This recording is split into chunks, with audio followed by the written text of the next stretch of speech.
मोहतरम इंतखाब भाई और दीगर मोअज़्ज़िज़ मेंबरान ह्यूमन राइट नेटवर्क सिंध, मुझे बहुत ज़्यादा खुशी है कि हमारे मुल्क में और सारी दुनिया में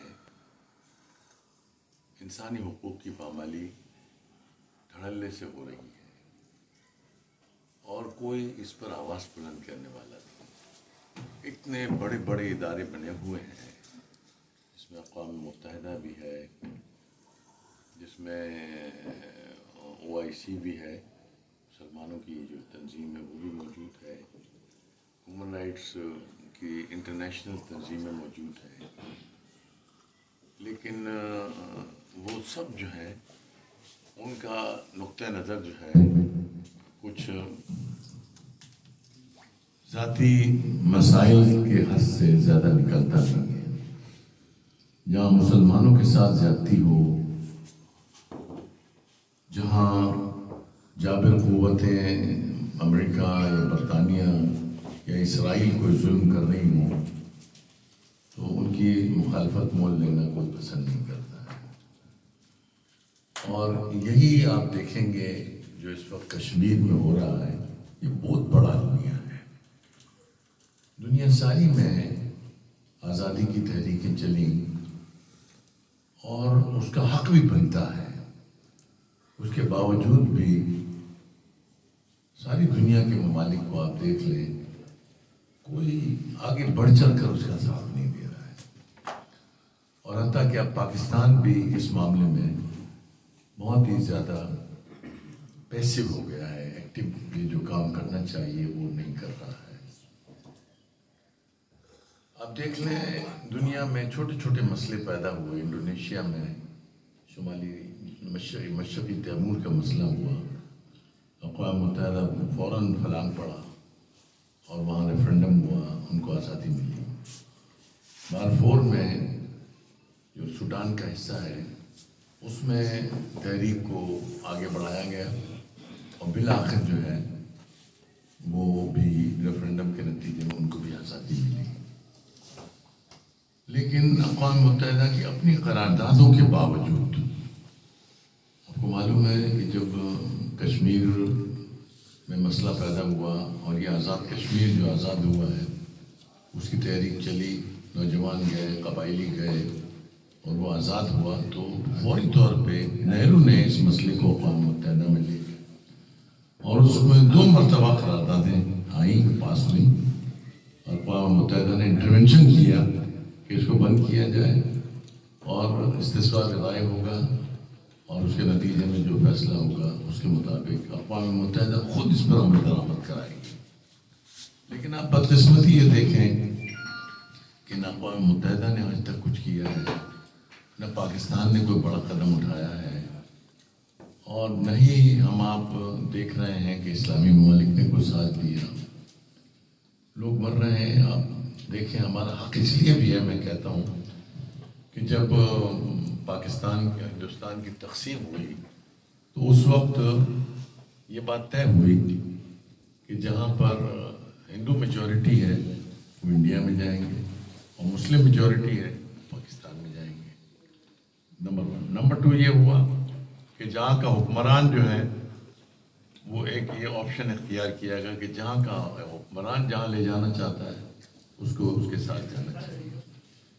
हमारे जूनागढ़ के हुक्मरान चाह रहे थे पाकिस्तान में मिलाया जाए और हैदराबाद दक्कन के हुक्मरानों ने फैसला किया वो भी पाकिस्तान में उसने भी इलाहा किया, लेकिन ये कबूल नहीं किया गया और आज़ादी नहीं मिली उनको। हालांकि उन्होंने ऐलान किया, उन्होंने कुछ दिन आज़ादी भी इख्तियार की और उसके बावजूद हिंदुस्तान की फ़ौजों ने आके कब्जा कर लिया।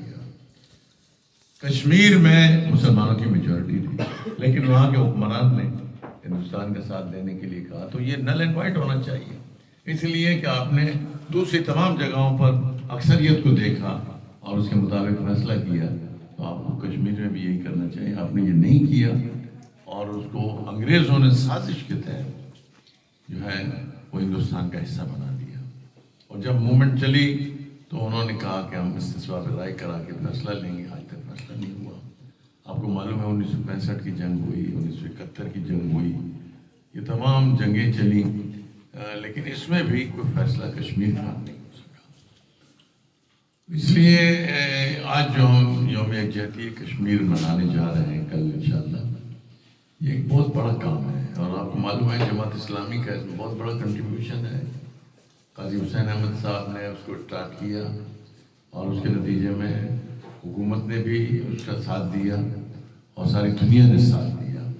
اور یہ کشمیر کا جو دن ہے یوم یکجہتی کشمیر، صرف پاکستان کی کشمیر میں نہیں منایا جاتا، ہندوستان میں مقبوضہ کشمیر میں بھی یہ دن مناتے ہیں اور اپنی آزادی کے گن گاتے ہیں، اور اب جو وہاں پر ہمارے نوجوان ہیں وہ اپنے حوصلے اور عزم کا مظاہرہ کرتے ہیں۔ پچھلے دنوں آپ کو معلوم ہے پی ٹی آئی کی حکومت تھی، اور اس نے یہ کہا تھا عمران خان صاحب نے کہ میں کشمیر کا سفیر ہوں، میں اس کی لڑائی لڑوں گا۔ اقوام متحدہ میں گئے، وہاں پر بھی بڑی باتیں کی، لیکن 5 اگست 2019 کو جب اس کو شامل کیا گیا، انہوں نے 370-35A کے مطابق ان کو جو تحفظ ملا تھا اس کو ختم کر کے انہوں نے ہندوستان کی ریاست کا حصہ بنا دیا۔ متنازع جو علاقہ تھا تو اس پر انہوں نے کوئی جدوجہد نہیں کی۔ پھر پی ٹی آئی کی پی ڈی ایم کی حکومت آئی، انہوں نے بھی آپ دیکھ رہے ہیں کہ حکمرانوں کی طرف سے یوم کشمیر کے لیے کوئی جدوجہد نہیں۔ جماعت اسلامی ماشاءاللہ لگی ہوئی ہے، عوام میں بھی ایک جذبہ اور شوق ہے ہو رہا ہے۔ تو اس لیے ہم جو کرنا چاہتے ہیں وہ یہی ہے کہ کشمیر کی آزادی کی جدوجہد میں ہم سب کو بڑھ چڑھ کر حصہ لینا چاہیے۔ جو مظالم ہو رہے ہیں آپ دیکھ رہے ہیں کہ وہاں پر کرفیو لگا ہوا ہے، وہاں پر کاروبار بند کر دیے گئے ہیں، کھیتی باڑی جو ہے اس کو نقصان ہو رہا ہے، ان کی معیشت ڈوب رہی ہے، اور اس سب کے باوجود بھی نہ ہندوستان کچھ کر رہا ہے، نہ اقوام متحدہ نے کچھ اقدامات کیے ہیں۔ کشمیر تو آپ کو معلوم ہے کہ قائد اعظم نے کہا تھا کہ ہماری شہرک ہے، اور ہمارے لیے جو ہے یہ اس کی آزادی سب سے زیادہ مقدم ہے، لیکن اس سب کے باوجود بھی حکمرانوں نے خاموشی اختیار کی ہے۔ اس لیے میں محسوس کرتا ہوں کہ متنازع اس کی جو حیثیت ہے اس کو بحال ہونا چاہیے، جو انہوں نے اعلان کیا ہے وہ ختم ہونا چاہیے، اور کشمیریوں کو استثمار میں رائے کا حق ملنا چاہیے، ریفرنڈم ہونا چاہیے وہاں۔ اور یہ سب کچھ نہیں ہو رہا ہے تو ہماری فوج کس لیے؟ میں آج بات کر رہا تھا، میں نے کہا فوج کا مقصد تو یہ ہوتا ہے، اور آپ نے دیکھا کہ 1965 میں پاکستان نے ہندوستان نے حملہ کیا تھا، اور پاکستان نے ریزسٹ بھی کیا، اور ہندوستان میں آگے بڑھ کر پیش قدمی کر کے ہندوستان کے کچھ علاقوں کے اوپر ہم نے قبضہ بھی کیا۔ تو یہ نہیں ہے کہ ہم چھوٹا ملک ہے اور وہ بڑا ملک ہے۔ ایمان اور انسان جو ہے ایمان اور حوصلے سے لڑتا ہے۔ آج آپ دیکھیں غزوہ بدر میں مسلمانوں کے پاس کچھ بھی نہیں تھا، لیکن اس سب کے باوجود بھی مسلمانوں نے جب عزم اور حوصلہ کیا تو ماشاءاللہ انہوں نے جو ہے الحمدللہ ایک دنیا کا ایسا فیصلہ ہوا کہ کفر اور شرک جو ہے وہ سرنگوں ہو گیا، اور اسلام کا مستقبل روشن ہو گیا۔ غزوہ احد میں آئے، پھر غزوہ خندق میں آئے، پھر ماشاءاللہ امریکہ جتنی بڑی طاقت تھا روم اس وقت جو ہے، اور اس بڑی طاقت کے سامنے جب مسلمانوں کو اشارہ ملے کہ وہ حملہ کرنا چاہتے ہیں تو نبی کریم صلی اللہ